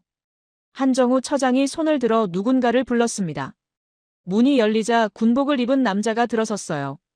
강인호 대령이라고 자신을 소개한 그는 해군 전략사령부에서 파견된 인물이었습니다. 그의 얼굴에는 처장과 같은 침착함이 있었어요. 하지만 눈빛만은 달랐습니다. 마치 전쟁터에서 수천 번을 이겨온 사람의 눈빛이었죠. 교수님, 이제 우리가 이 해협을 어떻게 지배하는지 보여드리겠습니다. 강인호 대령이 말했습니다. 그가 리모컨을 누르자 모니터들이 일제히 바뀌었어요. 이번엔 실시간 위성 영상이었습니다. 대마도 주변의 바다 위에 수십 개의 아이콘이 움직이고 있었어요. 빨간 아이콘, 파란 아이콘, 초록 아이콘. 각각이 다른 국가의 함정을 의미했습니다. 저 빨간 아이콘들이 일본 자위대 함정입니다. 현재 대마도 인근에 있는 함정 12척. 모두 우리가 실시간으로 추적 중입니다. 강인호 대령의 손가락이 화면 위를 움직였어요. 함정의 종류 1명, 장착된 무기체계, 현재 항속력, 예상 진로. 이 모든 정보를 우리는 1초 단위로 갱신합니다. 저는 화면을 집중해서 봤습니다. 그 아이콘들이 움직일 때마다 옆에 떠오르는 정보들이 있었어요. DDG 17362, 훌류급 구축함, 현재 속도 18노트, 예상 위치 정확도 99%. 제 머리가 어지러웠습니다. 이건 단순한 감시가 아니었어요. 이건 완벽한 통제였습니다. 우리 감지 능력을 말씀드리자면 강인호 대령이 계속했습니다. 일본 군함 식별률은 99%입니다. 수심 800m 이하의 영해에서는 99.7%에 달합니다. 그리고 우리의 위치 추적 정확도는 반경 10m 이내입니다. 미국 위성 감시 정확도가 반경 50m인 것을 고려하면 우리가 일본 해역을 미국보다 더 정확하게 본다는 뜻입니다. 제 손에 흙이 나왔습니다. 진짜로요. 손이 그렇게 떨렸어요. 미국보다 정확하다고요? 그건 말이 되는 겁니까? 강인호 대령은 계속 설명했습니다. 더 중요한 건 반응 속도입니다. 우리가 일본 함정의 이상을 감지한 후 교전을 시작하기까지의 시간은 평균 3분 47초입니다. 일본이 우리를 감지하고 대응하기까지는 평균 8분 23초입니다. 우리가 항상 4분 36초 먼저 움직인다는 의미입니다. 모니터에 새로운 화면이 나타났어요. 한미 해상훈련 기록이었습니다. 지난 3년간의 합동훈련 데이터를 모두 담고 있었죠. 강인호 대령의 손가락이 그래프 위를 움직였습니다. 작전 지휘 효율성 평가에서 한국이 92점, 미국이 88점입니다. 상황 인식 능력은 한국이 94점, 미국이 87점입니다. 반응 속도는 한국이 96점, 미국이 89점입니다. 그것은 저는 말을 잃었어요. 강인호 대령이 웃음을 지었습니다. 교수님, 미국 교관들도 같은 표정을 합니다. 우리는 공식적으로 훈련 참가라고 부릅니다만 실제로는 한국이 미국을 지휘하고 있습니다. 지휘권 순서만 미국이 위일 뿐이죠. 저는 그 말의 함축을 이해하는 데 시간이 걸렸습니다. 이건 단순한 군사력 비교가 아니었어요. 이건 동북아 해상 통제권의 문제였습니다. 일본의 함정들을 미국보다 더 정확하게 추적하고 더 빠르게 대응하고 합동훈련에서 미국까지 지휘한다는 것이었죠. 강인호 대령이 마지막으로 말했습니다. 교수님, 이 데이터들이 공개되면 국제사회가 무엇을 깨달을까요? 저는 답할 수 없었어요. 하지만 강인호 대령은 이미 알고 있었던 듯 자신의 말을 이었습니다. 동북아의 관제탑은 일본이 아닙니다. 이미 오래전부터 한국입니다. 강인호 대령이 자리를 떴습니다. 그가 나가자마자 또 다른 사람이 들어섰어요. 여성이었습니다. 서지현 박사라고 자신을 소개한 그녀는 동아시아 역사학자였습니다. 서울대 동아시아 역사연구소 소장이라는 명함을 내밀었죠. 그런데 그녀의 표정은 다른 사람들과 완전히 달랐어요. 마치 무언가 깊은 비밀을 품고 있는 사람의 표정이었습니다. 눈빛에는 분노가 묻어났어요. 아니, 정확히 말하면 오랫동안 참아온 분노가 이제 터져나오려는 듯한 표정이었습니다. 교수님, 저는 지난 25년간 일본 막부 시대의 문서를 연구했습니다. 서지현 박사가 말을 시작했어요. 우리 역사학자들이 일본에 자주 가서 사료를 찾고 때로는 일본 도서관과 아카이브에서 미공개 문서를 발견합니다. 하지만 일본 정부가 특정 사료에 대해서는 절대 접근을 허용하지 않았어요. 대마도 관련 모든 문서들이었습니다. 우리는 그것이 매우 이상하다고 생각했습니다. 그녀가 노트북을 켰습니다. 화면에는 낡은 종이 한 장이 나타났어요. 일본식 필체로 쓰인 글자들이 빼곡했습니다. 1605년 도쿠가와 이에야스의 도장이 찍혀 있었죠. 서지현 박사가 설명했습니다. 이 문서는 에도시대 초기, 즉 약 420년 전 일본 막부가 대마도에 대해 내린 공식 입장입니다. 우리가 이것을 입수하는 데만 8년이 걸렸습니다. 모니터에 번역된 문장이 떠올랐어요. 한글로 된 글귀였습니다. 제 눈이 그 문장 위에서 멈췄습니다. 대마도는 조선의 울타리 섬이다. 우리는 이를 사용할 수 있으나 완전한 소유를 주장할 수 없다. 조선과의 안정을 위해 이 사실은 대외적으로 공표하지 않는다. 저는 화면 앞에서 일어섰습니다. 의식적으로요. 제 다리가 자동으로 나를 세워 올렸어요. 서지현 박사는 계속했습니다. 교수님, 이 문장이 무엇을 의미하는지 아십니까? 일본 자신들이 420년 전에 대마도가 조선의 영토라는 것을 인정했다는 뜻입니다. 단지 사용만 할 수 있다고 말한 거예요. 소유가 아니라요. 더 많은 문서들이 나타났습니다. 1643년 도쿠가와 이에미츠가 남긴 기록, 1712년 쇼군의 비밀 지침, 1847년 막부 외교 담당자들이 남긴 회의록, 모두 같은 내용을 반복하고 있었어요. 대마도는 조선의 영토이며 일본은 단지 행정 편의상 관리할 뿐이라는 내용이었습니다. 그런데 왜 제 목소리가 떨렸습니다. 이런 문서가 지금까지 숨겨져 있었습니까? 서지현 박사가 웃음을 지었어요. 하지만 그것은 슬픈 웃음이었습니다. 1868년 메이지 유신 이후입니다. 일본이 근대화하면서 이 사료들을 발견한 겁니다. 그리고 그들은 선택했어요. 이 문서들을 세상에 공개할 수도 있었지만 공개하지 않기로 결정한 거죠. 왜냐하면 공개하는 순간 그들의 영토 주장이 무너지기 때문입니다. 모니터에 지도가 떠올랐습니다. 17세기 일본 막부가 제작한 지도였어요. 그런데 이 지도는 일반에 공개된 지도와 완전히 달랐습니다. 대마도가 다른 색으로 칠해져 있었거든요. 조선 영토를 나타내는 색깔 그대로였습니다. 이 지도는 일본 도쿠가와 미술관 지하 창고에 있었습니다. 서지현 박사가 설명했어요. 공식 기록에는 존재하지 않는 지도입니다. 하지만 당시 막부 관리들이 내부용으로 제작한 진짜 지도였어요. 공식적으로는 대마도가 일본 영토라고 주장하면서도 내부적으로는 그렇지 않다는 것을 알고 있었던 거죠. 저는 의자에 다시 앉았습니다. 천천히요. 마치 주변의 공기가 훨씬 무거워진 것처럼 느껴졌거든요. 서지현 박사가 계속했습니다. 교수님, 이것이 왜 중요한지 말씀드리겠습니다. 이 문서들이 공개되면 국제법상 대마도의 귀속 문제는 단순한 분쟁이 아닌 일본의 거짓말 폭로가 됩니다. 일본은 메이지 유신 이후 150년 이상을 거짓으로 일관해온 거거든요. 더 많은 자료들이 흘러나왔습니다. 1945년 일본 패망 직후 미국과의 비밀 회담 기록. 당시 미국은 일본에게 대마도 문제를 꺼내지 말 것을 명령했습니다. 왜냐하면 미국 자신도 대마도의 귀속에 대해 명확한 입장을 낼 수 없었기 때문이었어요. 만약 대마도가 한국 것이라면 한반도 분단의 근거 중 하나도 흔들릴 수 있었거든요. 결국 서지현 박사가 말했습니다. 일본, 미국 그리고 한국의 전 정부 모두가 이 문제를 침묵으로 일관했습니다. 하지만 지금 한국 정부가 모든 기록을 공개하기로 결정했어요. 심지어 일본 자신이 남긴 문서까지 말입니다. 모니터에 또 다른 문서가 나타났어요. 이번엔 1983년 일본 내각의 극비 보고서였습니다. 제목은 대마도 귀속 문제의 국제법적 검토였습니다. 서지현 박사가 중요한 부분을 가리켰어요. 이 문서의 결론은 매우 명확합니다. 일본이 대마도 문제를 국제중재에 회부하면 일본이 패배할 확률이 80% 이상이라는 내용입니다. 일본 자신의 법률 전문가들이 내린 결론이에요. 그래서 일본 정부는 1983년 이후 40년을 침묵해왔던 거죠. 침묵이 유일한 방어책이었거든요. 제 손가락이 모니터 위의 문장들을 따라다녔습니다. 17세기 막부의 조선의 울타리 섬이라는 표현. 19세기 메이지 정부의 영토 주장의 모순. 20세기 미국과의 비밀 합의, 그리고 1983년의 패배 확률 80%라는 법적 판단. 모든 것이 연결되고 있었어요. 그런데 이 모든 자료를 한국이 공개한다면? 제가 물었습니다. 목소리가 거의 나오지 않았어요. 서지현 박사가 차분하게 답했습니다. 국제사회는 더 이상 침묵할 수 없게 됩니다.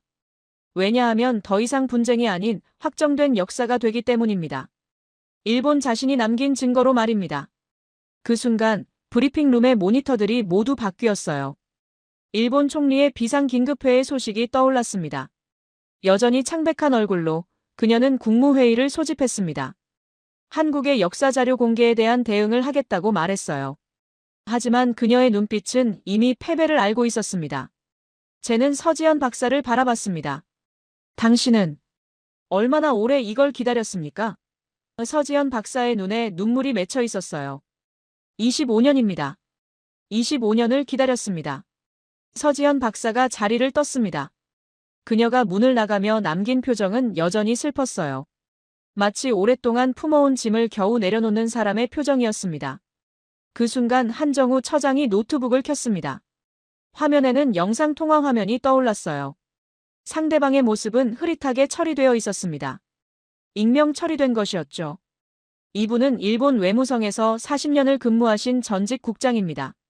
한정우 처장이 말했습니다. 대마도 문제와 관련된 모든 협상과 논의를 직접 담당하셨던 분이에요. 지금 이분이 한국 정부에 제출하신 증언 자료가 있습니다. 화면 속의 남자가 말을 시작했어요. 목소리는 낮고 조심스러웠습니다. 마치 수십 년을 묵혀온 비밀을 이제 막 터놓는 사람의 목소리였죠. 저는 1983년 당시 일본 내각법제국의 심사관이었습니다. 대마도 문제에 대한 국제법적 검토를 직접 담당했어요. 그리고 그 결과물이 바로 극비 보고서입니다. 모니터에 문서가 떠올랐습니다. 1983년 7월 15일 작성된 보고서였어요. 제목은 도쿠시마현 다마도 귀속의 국제법적 검토 및 분쟁 시나리오 분석이었습니다. 화면 속의 남자가 계속했습니다. 이 보고서는 단순한 법률 분석이 아니었습니다. 우리는 만약 대마도 문제가 국제중재에 회부된다면 어떤 일이 벌어질지를 시뮬레이션했어요. 한정우 처장이 문서의 첫 페이지를 켰습니다. 서문이 보였어요. 본 검토는 대마도 귀속 문제가 국제사법재판소에 회부될 경우의 법적 결과를 분석한다. 현행 국제법상 판례, 역사적 근거, 지리적 관할권 등을 종합 검토한 결과 일본의 영토 주장이 국제적 승인을 받기 어려운 것으로 판단된다. 저는 숨을 멈췄습니다. 첫 문장부터 시작하는 일본의 패배 선언이었어요. 화면 속의 남자가 설명했습니다. 우리는 4가지 시나리오를 분석했습니다. 첫 번째는 중국의 개입 시나리오, 두 번째는 소련의 영토 분쟁 지원 시나리오, 세 번째는 미국의 중립 시나리오, 네 번째는 국제사회의 여론 전개 시나리오였습니다. 문서의 다음 페이지가 나타났어요. 그래프와 수치들이 가득했습니다.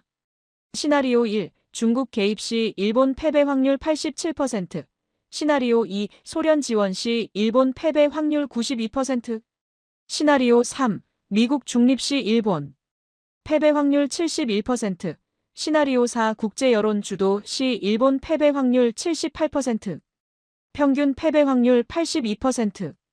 화면 속의 남자가 한숨을 쉬었습니다. 이 숫자들은 우리가 얼마나 심각한 상황에 처해 있는지를 명확히 보여줍니다. 어떤 시나리오에서도 일본이 이길 확률은 20% 미만이었어요. 그리고 가장 절망적인 것은 이 분석이 40년 전의 것이라는 점입니다. 한정우 처장이 문서를 더 넘겼습니다. 이번엔 분석 섹션이었어요. 제목은 역사적 근거의 취약성이었습니다. 일본이 대마도를 영토로 주장하기 위해서는 다음의 역사적 근거를 제시해야 한다. 에도시대 이전 일본의 명확한 통제. 조선과의 경계조약에서의 일본 영토 인정. 국제법상 선점 원칙 적용 가능성. 그러나 검토 결과 에도시대 이전 일본의 통제는 불완전했으며 조선의 영향권 내에 있었음을 시인하는 문서 존재.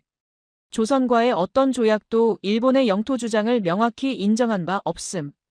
현대 국제법상 선점 원칙은 실효적 지배를 요구하나 일본의 지배는 조선의 동의에 기초했으므로 영토 주권 주장의 근거 미약. 저는 화면으로부터 눈을 돌릴 수 없었어요. 이건 마치 자살 선언과 같았습니다. 일본 정부가 자신들의 가장 약한 부분을 스스로 진단하고 있었거든요. 화면 속의 남자가 더 이상 말할 수 없다는 듯 침묵했습니다. 하지만 한정우 처장이 그 침묵을 이어받았어요. 이 보고서가 나온 직후 일본 내각은 어떤 결정을 내렸을까요? 처장이 물었습니다. 결정은 간단했습니다. 침묵입니다. 이 보고서의 존재 자체를 은폐하기로 결정한 거죠. 화면에 또 다른 문서가 떠올랐습니다. 1983년 9월 12일에 일본 내각 지시서였어요. 대마도 귀속 문제와 관련된 모든 극비 보고서는 향후 대외 공개 금지. 관련 논의는 공식 기록에서 제외. 해당 부서 내에서만 보관하며 신임 담당자에게 구두로만 인수인계할 것. 저는 그 지시서를 읽으며 일본이 처한 상황의 절박함을 이해했습니다. 만약 이 보고서가 공개된다면 어떻게 될까요? 국제사회는 일본이 자신들의 약점을 정확히 알면서도 40년을 침묵으로 일관했다는 것을 알게 됩니다. 그건 단순한 영토 분쟁이 아니었어요. 그건 조직적인 거짓말이었습니다. 한정우 처장이 말했습니다. 더 흥미로운 것은 이 보고서가 이후 어떻게 변했는가 하는 것입니다. 1990년, 2000년, 2010년에 각각 업데이트되었거든요. 그때마다 결론은 더욱 절망적이었습니다. 화면에 1990년 버전의 보고서가 나타났습니다. 이번엔 제목이 달랐어요. 대마도 분쟁 시 일본의 법적 대응 전략 최악의 시나리오 대비. 그 보고서의 결론 부분을 처장이 읽어줬습니다. 국제중재회부 시 일본의 패배 확률은 87%로 상향 조정되었다. 추가 증거로는 17세기 막부 문서들이 발견되었으며 이들은 모두 대마도의 조선 귀속을 암시하는 내용을 담고 있다. 따라서 현 상태에서 국제중재는 회부해서는 안 된다. 2000년 버전이 이어졌습니다. 패배 확률은 89%로 올라가 있었어요. 2010년 버전은 더욱 비관적이었습니다. 패배 확률 91%, 그리고 이런 구절이 있었습니다. 현 상태에서 국제중재는 회부할 수 없다. 이미 패배는 확정되었으며 단지 공식 패배 선언을 회피하고 있을 뿐이다. 화면 속의 남자가 다시 입을 열었습니다. 목소리는 더욱 약해져 있었어요. 저는 1983년부터 2020년까지 37년간 이 문제를 다뤘습니다. 그 37년 동안 제가 목격한 것은 절망입니다. 정부는 알고 있었어요. 우리가 이길 수 없다는 것을. 하지만 말할 수 없었습니다. 왜냐하면 말하는 순간 국가의 신뢰도가 무너지기 때문입니다. 저는 그 말이 가져오는 무게를 느껴야 했어요. 일본 정부는 이미 40년 전에 자신들의 패배를 알고 있었습니다. 그리고 그동안 침묵으로 일관했던 거죠. 침묵만이 유일한 방어책이었기 때문입니다. 하지만 지금 한국이 이 모든 자료를 공개하려고 하고 있었어요. 한정우 처장이 최종적으로 말했습니다. 교수님, 이제 이해가 되시겠지요? 일본이 왜 침묵했는지, 왜 40년을 이 문제를 꺼내지 않았는지. 그들은 알고 있었습니다. 자신들이 이길 수 없다는 것을. 그리고 그것이 얼마나 무서운 일인지도요. 브리핑룸의 모니터들이 모두 바뀌었습니다. 일본 도쿄 거래소의 실시간 차트가 떠올랐어요. 여전히 떨어지고 있었습니다. 지금은 12% 폭락. 그리고 도쿄 증권거래소의 속보에는 여러 대형 기업들의 주가가 동시에 하락하고 있었습니다. 투자자들은 벌써 알고 있었던 거예요. 일본이 패배한다는 것을요. 제 손은 여전히 떨리고 있었습니다. 왜냐하면 이제 저는 마지막 진실을 깨닫고 있었거든요. 일본이 침묵한 이유는 단순히 약점을 숨기기 위함이 아니었어요. 그건 시간을 버는 것이었습니다. 40년의 시간을. 그 시간 동안 국제정치는 변했고 한국은 성장했으며 세계의 힘의 균형은 재편되었습니다. 그리고 이제 그 시간이 끝났습니다. 한정우 처장이 또 다른 사람을 불렀습니다. 이번엔 경제분석가였어요. 삼성경제연구소의 국제경제팀장이라고 소개된 그는 노트북을 켰습니다. 화면에는 복잡한 경제 데이터들이 떠올랐어요. 생산량 그래프, 수출 통계, 에너지 비용, 공급망 구조. 모든 것이 색깔 있는 선들로 얽혀 있었습니다. 경제팀장의 목소리는 담담했습니다. 마치 죽음의 선고를 하는 의사의 목소리처럼요. 교수님, 우리가 대마도 해협을 24시간 차단한다면 어떤 일이 벌어질까요? 그가 물었습니다. 일본의 에너지 공급이 86.5% 끊어집니다. 이는 단순한 에너지 부족이 아닙니다. 이는 일본의 산업체계 전체의 마비를 의미합니다. 화면에 타이머가 나타났어요. 0에서 시작하는 카운트다운이었습니다. 그것이 24시간을 향해 진행되기 시작했습니다. 경제팀장이 설명했습니다. 시간 0부터 시작하겠습니다. 0시간 0분 제일 먼저 반응하는 것은 정유산업입니다. 일본의 석유정제 시설들은 거의 모두 해외에서 수입한 원유에 의존합니다. 그 원유의 93%가 대마도 해협을 통해 들어옵니다. 에너지 차단이 시작되는 순간 전국 19개의 정제단지에서 생산이 멈춥니다. 동시에 가솔린, 디젤, 등유 공급이 급격히 줄어들기 시작해요. 4시간 30분 도시 가스 공급이 위기를 맞습니다. 천연가스의 88%를 수입에 의존하는 일본에게 이건 치명적입니다. 동경, 오사카, 나고야 등 주요 도시들에서 가스 공급 제한이 시작됩니다. 산업용 가스는 즉시 가동을 중단해야 해요. 가정용 가스는 배급 제도로 전환됩니다. 8시간 0분 자동차 산업 전역이 활동을 멈춥니다. 토요타, 혼다, 닛산, 마쓰다. 모든 자동차 제조사들이 생산 중단을 선언합니다. 왜냐하면 자동차 생산에는 석유화학 제품이 필수적이기 때문이에요. 엔진 부품의 금속 처리부터 시작해서 타이어, 배터리, 심지어 내장재까지 모두 석유화학 산업에 의존하고 있습니다. 이 산업이 멈추자 자동차 산업도 함께 무너집니다. 같은 시간에 일본 국내 자동차 생산량은 전년 대비 41% 급락합니다. 12시간 0분 전자산업이 위험 신호를 보내기 시작합니다. 반도체 공장들이 냉각 시스템을 가동할 수 없게 되거든요. 반도체 제조는 극도의 온도 조절이 필요한데 이를 위해서는 엄청난 양의 냉각수와 냉매가 필요합니다. 모두 에너지를 먹는 과정입니다.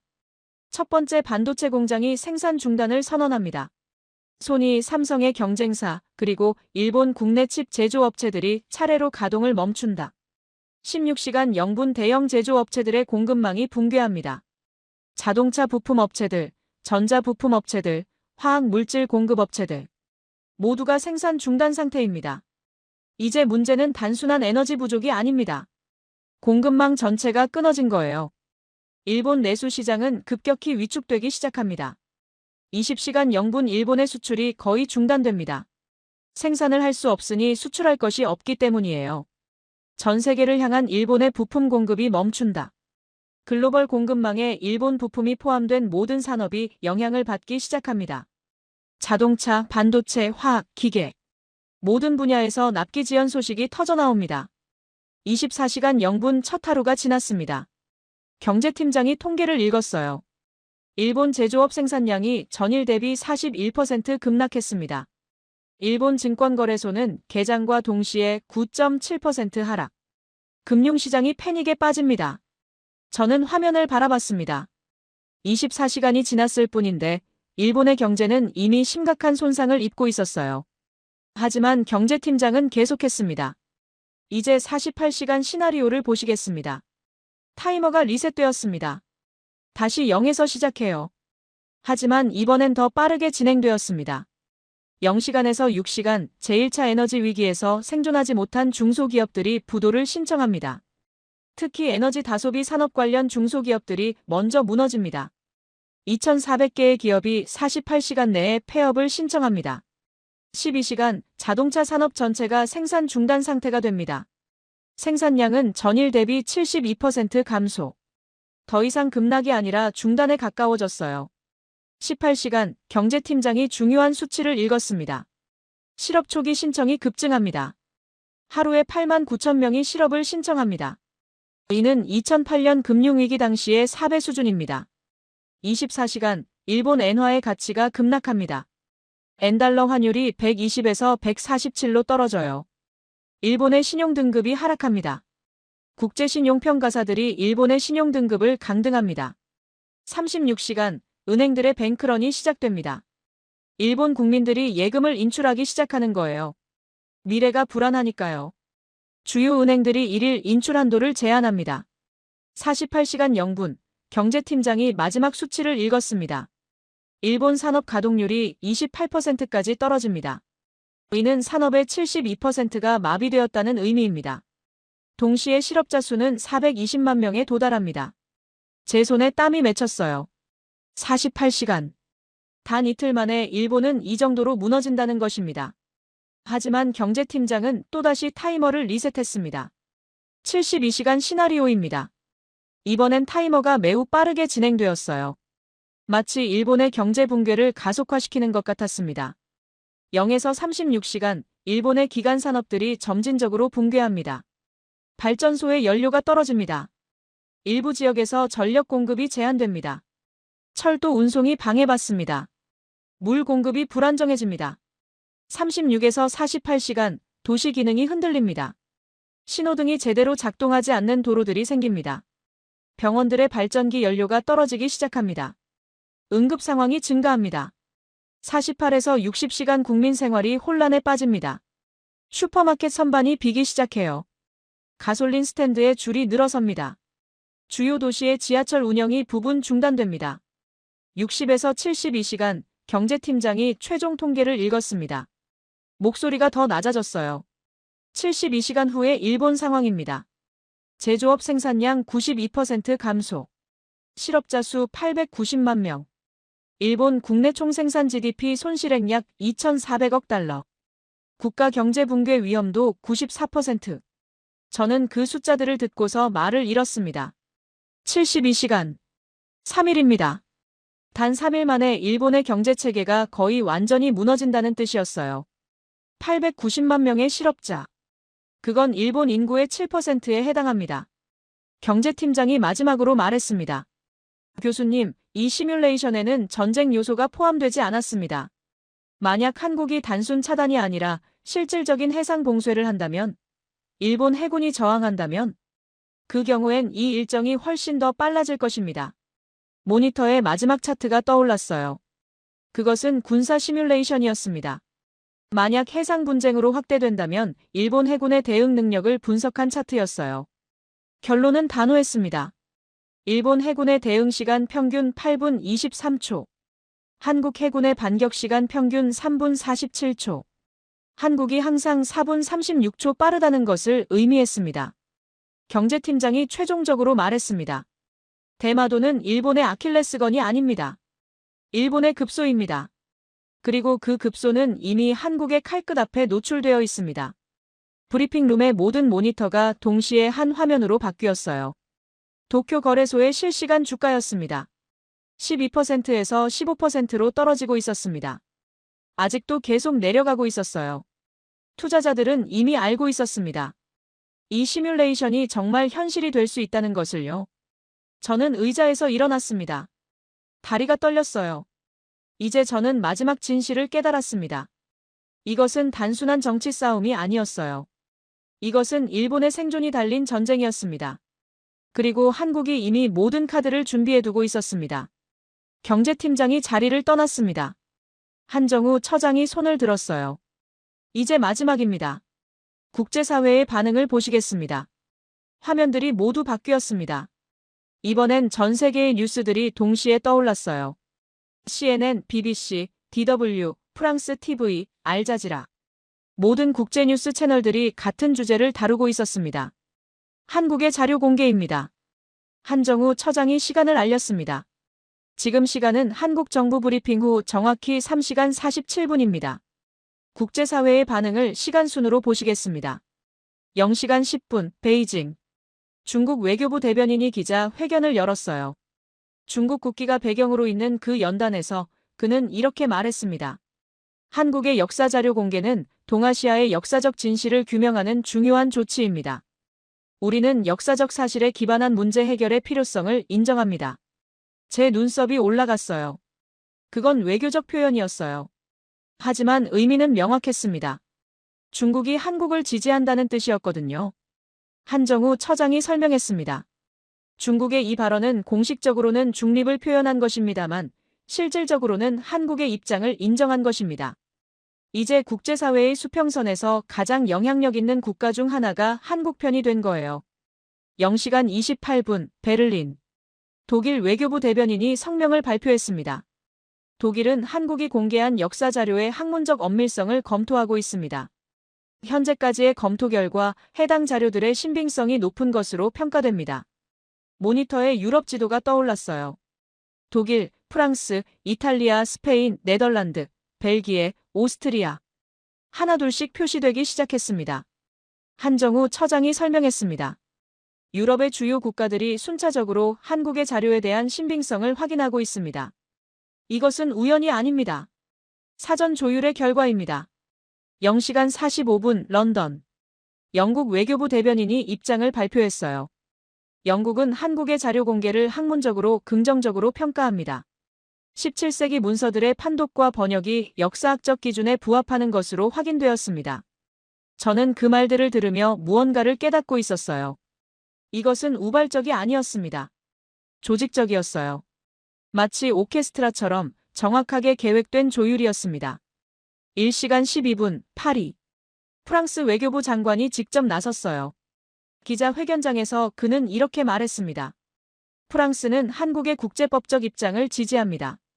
문서의 신빙성, 해상 통제의 합법성, 그리고 역사적 근거 모두에 있어서 한국의 주장이 국제법상 타당한 것으로 평가됩니다. 화면이 유럽의회로 전환되었어요.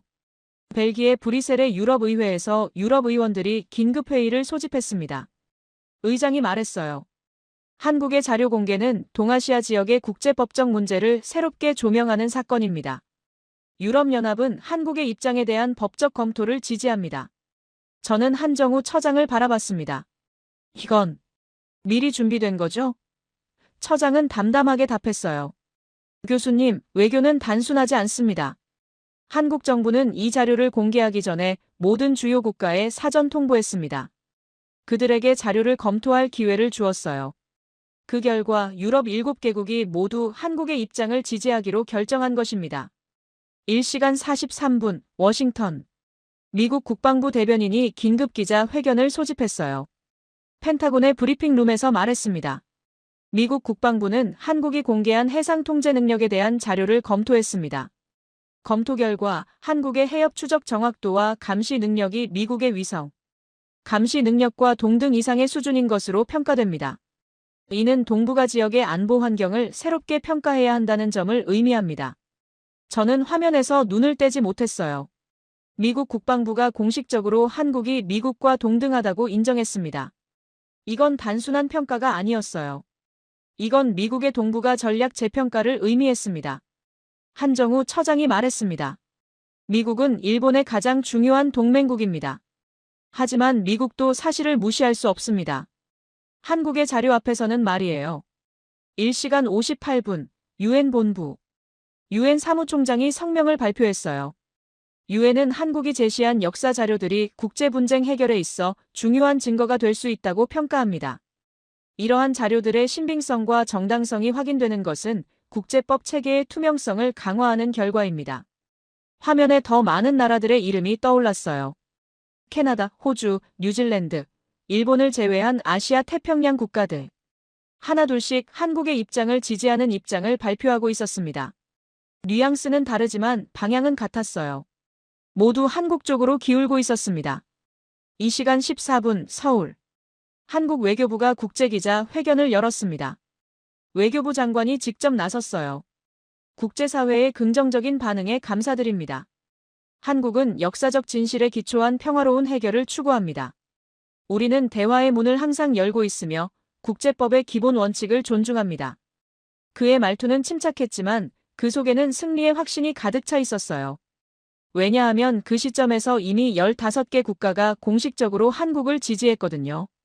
2시간 31분 도쿄. 일본 총리가 긴급 기자 회견을 열었습니다. 그녀의 얼굴은 회색이었어요. 창백함을 넘어서 거의 회색에 가까웠습니다. 일본 정부는 한국의 자료에 대해 검토 중입니다. 국제법적 전문가들과의 협의를 거쳐 적절한 대응을 하겠습니다. 하지만 그녀의 목소리는 이미 패배를 자인하고 있었어요. 마치 선고를 받은 피고인의 목소리처럼요. 2시간 47분 서울. 한국 국방부가 성명을 발표했습니다. 한국 해군은 대마도 해협의 국제 해상로 안정성 유지를 위해 필요한 모든 조치를 취할 준비가 되어 있습니다. 이는 국제법상 인정된 권리이며 한국은 이를 책임 있게 행사할 것입니다. 그 말은 매우 조용했지만 그 의미는 명확했습니다. 우리가 원하면 언제든지 일본의 숨통을 끊을 수 있다는 뜻이었어요. 3시간 12분 뉴욕 증권거래소. 일본 기업들의 주가가 급락하고 있었습니다. 도쿄 거래소는 이미 15%를 기록했어요. 하지만 그것은 시작일 뿐이었습니다. 자동차 회사들, 전자회사들, 화학회사들 모두가 동시에 떨어지고 있었습니다. 투자자들은 미래를 보고 있었거든요. 3시간 47분 현재. 한정우 처장이 최종 정리를 했습니다. 지난 3시간 47분 동안 벌어진 일들입니다. 전 세계 15개 국가가 한국을 지지하는 입장을 표현했고 국제기구들이 한국의 자료의 신빙성을 인정했으며 일본의 금융시장은 15% 하락했습니다. 저는 그 숫자들을 들으며 온몸이 떨렸어요. 이것은 개별적인 사건들이 아니었습니다. 이것은 국제 질서의 재편이었어요. 마치 판을 뒤집는 것처럼 빠르게, 조직적으로요. 브리핑룸의 모니터들이 모두 다른 화면으로 바뀌었습니다. 각국의 신문 헤드라인들이 떠올랐어요. 한국의 역사자료, 국제사회의 신뢰도 확보 BBC. 아시아 태평양 지역의 신질서, 한국이 주도 월스트리트 저널. 일본의 70년 침묵, 그 이유가 밝혀지다 더 가디언. 동북아 전략의 재평가 필요 르몽드. 미국 한국의 군사력을 새롭게 평가 CNN. 유럽, 한국의 국제법적 입장 지지 DW. 저는 의자에서 일어나 브리핑룸을 걸어다녔습니다. 제 생각이 정리되지 않았어요. 아니, 정확히 말하면 생각이 너무 명확하게 정리되었기 때문이었습니다. 한정우 처장이 제 옆에 섰어요. 교수님, 지금 무엇을 느끼시나요? 저는 한참을 말하지 못했습니다. 그러다가 천천히 답했어요. 세계가 다시 쓰여지고 있습니다. 정확합니다. 처장이 말했습니다. 70년 동안 유지되어 온 동아시아의 질서가 지금 이 순간 재편되고 있습니다. 일본 중심의 질서에서 한국 중심의 질서로요. 모니터에는 여전히 도쿄 거래소의 차트가 떨어지고 있었습니다. 16%. 계속 떨어지고 있었어요. 마치 일본의 과거가 무너지는 것처럼요. 제 손가락이 떨렸습니다. 왜냐하면 이제 저는 깨달았거든요. 이것이 단순한 영토 분쟁이 아니었다는 것을요. 이것은 세계 질서의 대전환이었습니다. 그리고 그 전환의 중심에는 한국이 있었습니다. 팩트와 증거를 들고 말입니다. 한정우 처장이 손목시계를 봤습니다. 이제 시간입니다. 그가 말했어요. 시간이라고 말한 순간 브리핑룸의 모니터들이 모두 동시에 서울 컨벤션 센터의 모습을 띄웠습니다. 국제기자 회견장이었어요. 수백 명의 국제기자들이 자리를 잡고 있었습니다. BBC, 로이터, AP, AFP, 중국 신화통신, 러시아 타스, 인도 PTI. 세계의 모든 주요 뉴스 통신사들이 그곳에 모여 있었어요. 한국 외교부 장관이 단상에 올라갔습니다. 그의 손에는 한 권의 두꺼운 자료집이 들려 있었어요. 580페이지의 국제백서였습니다. 그는 천천히 말했습니다. 안녕하세요. 오늘 한국 정부는 대마도 귀속 문제와 관련된 모든 자료를 국제사회에 공개합니다. 이 백서는 역사적 증거, 국제법적 근거, 그리고 현대의 해상 통제 능력에 대한 종합 자료입니다. 우리는 이를 투명하게 공개함으로써 국제사회의 판단에 맡기고자 합니다. 백서의 목차가 화면에 떠올랐어요. 제1부 역사적 근거 1605년에서 1868년. 1605년 도쿠가와 이에야스 문서. 대마도는 조선의 울타리 섬이다. 1643년 도쿠가와 이에미츠 기록. 대마도의 조선 귀속에 대한 재확인. 1712년 막부 비밀 지침. 대마도는 조선의 영토이나 행정상 관리. 1847년 막부 회의록. 일본의 대마도 영토 주장은 사실상 근거 불충분. 17세기 원본 지도. 대마도가 조선색으로 표시된 막부 내부 지도. 제2부 국제법적 분석 1945년에서 현재. 1945년 미국과의 비밀회담 기록. 대마도 문제를 국제의제에서 제외할 것에 합의. 1983년 일본 내각 극비 보고서.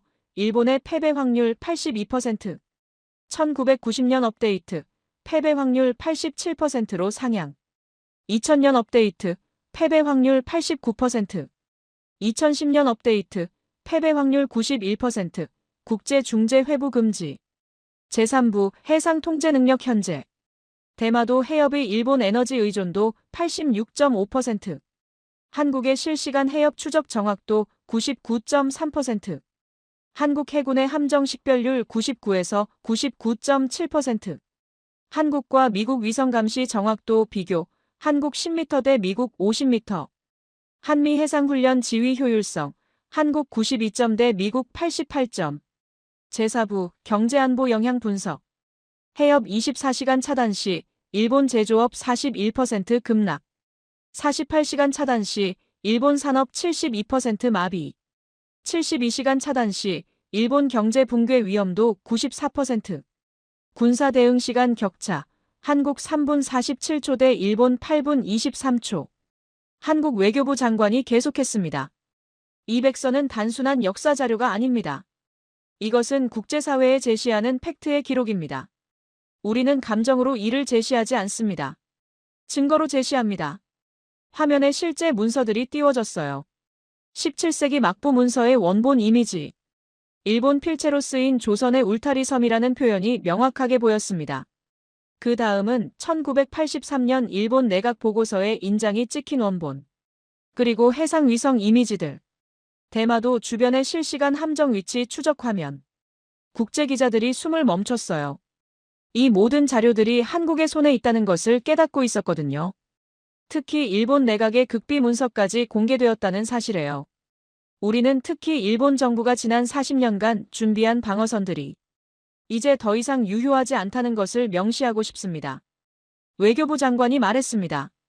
침묵이 유일한 방어책이었던 시대는 끝났습니다. 팩트의 시대가 왔습니다. 브리핑룸의 모니터들이 동시에 도쿄의 일본 외무성 기자회견을 띄웠습니다. 일본 외무성 대변인이 단상에 섰어요. 그의 얼굴은 돌 같았습니다. 마치 살아있는 시체처럼요. 수십 명의 일본 기자들이 앞에 앉아 있었습니다. 하지만 아무도 질문을 하지 않았어요. 침묵이었습니다. 완전한 침묵이었어요. 일본 외무성 대변인은 몇 분을 그렇게 서 있었습니다. 마치 무언가를 말하려다가 그 말이 목구멍에 걸려 있는 것처럼요. 결국 그는 이렇게 중얼거렸습니다. 일본 정부는 한국이 공개한 자료에 대해 검토 중입니다. 추후 입장을 밝히겠습니다. 그러고는 단상을 내려갔어요. 일본 기자들은 여전히 침묵했습니다. 질문을 할 수 없었어요. 왜냐하면 그들도 이미 알고 있었거든요. 이것은 끝이라는 것을요. 한정우 처장이 브리핑룸의 여러 모니터를 켰습니다.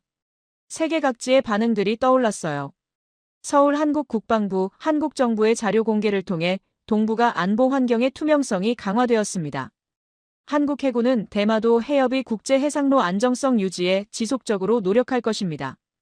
베이징 중국 외교부 한국의 역사자료 공개는 동아시아 지역의 국제법적 규범 강화에 기여합니다. 우리는 역사적 진실에 기초한 평화로운 해결을 지지합니다.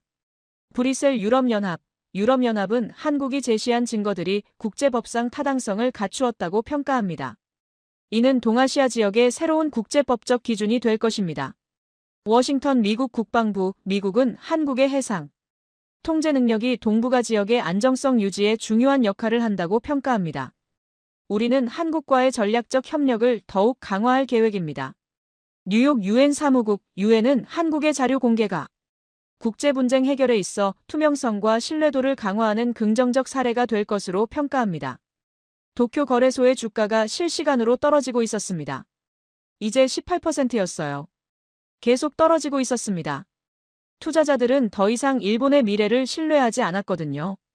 한정우 처장이 저를 바라봤습니다. 이제 끝입니다, 교수님. 당신이 보신 모든 것들이 공개되었습니다. 저는 의자에 앉았습니다. 천천히요. 제 손에는 노트북이 들려 있었어요. 오늘 하루 동안 제가 본 것들을 기록한 노트북이었습니다. 저는 그것을 켜고 보고서를 쓰기 시작했습니다. 8시간에 걸쳐 보고서를 작성했어요. 그리고 마지막 페이지의 마지막 줄에 저는 이렇게 적었습니다. 한국은 감정으로 싸우지 않는다. 팩트로 세계를 움직인다. 제 손가락이 키보드에서 떨어졌습니다. 그 문장이 마지막이었어요. 왜냐하면 더 이상 말할 것이 없었거든요. 모든 것이 이미 명백했습니다. 나머지 하루 나는 그 보고서를 유럽의 의회들에 전달했습니다.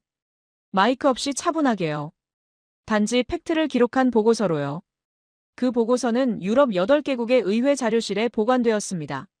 미국 국방전략보고서에 참고 자료로 인용되었습니다. 유엔의 법무 담당관들이 읽었습니다. 6개월 후 저는 서울을 다시 방문했습니다. 한정우 처장이 공항에서 저를 맞아줬어요. 하지만 이번엔 다른 목적이었습니다. 유럽의회의 위임으로 말입니다. 그들은 저에게 동아시아 신질서의 주역에 대한 보고서를 작성할 것을 요청했거든요. 그 주역이 한국이라는 것이 이제 명백해졌으니까요. 나는 서울에서 2개월을 더 머물렀습니다. 한국 정부 관계자들과 만났고 학자들과 대화했으며 일반 국민들과도 만났습니다. 그들의 자긍심은 흔들리지 않았어요. 왜냐하면 그것이 감정이 아니라 팩트에 기초하고 있었기 때문입니다. 유럽으로 돌아갈 때 저는 완전히 다른 사람이 되어 있었습니다. 제 20년의 전략 분석 체계는 철저히 재구성되었어요. 동아시아의 중심축이 일본이 아니라 한국이라는 것뿐만 아니라 더 깊은 진실을 깨달았거든요. 한국은 이미 결정했습니다. 침묵의 시대가 끝났다는 것을요. 그리고 그 결정은 단순한 정치적 선택이 아니었습니다. 팩트에 입각한, 역사에 입각한, 국제법에 입각한 결정이었어요. 저는 이제 유럽의 모든 외교 회담에서 한국을 언급합니다. 학생들에게 강의할 때도 한국 사례를 씁니다. 정책 결정자들과 만날 때도 한국의 전략을 설명합니다. 왜냐하면 한국이 보여준 것은 단순한 영토 분쟁의 해결 방식이 아니기 때문입니다. 그것은 21세기 국제 질서에서 중견국이 어떻게 강대국이 될 수 있는지를 보여주는 사례입니다. 데이터로, 증거로, 팩트로요. 일본은 여전히 대마도를 가지고 있습니다.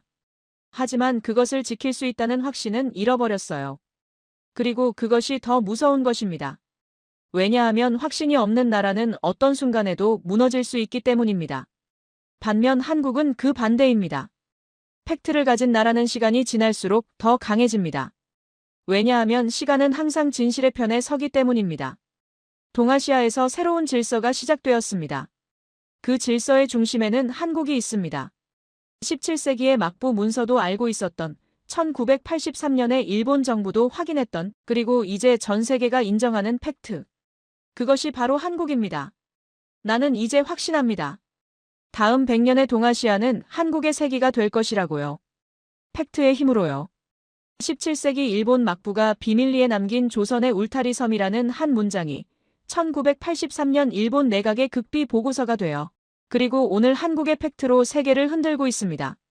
스위스 전략가 레오나르도가 처음 보았던 99.3%의 통제율, 그 숫자가 국제사회의 판도를 바꾼 순간이었어요.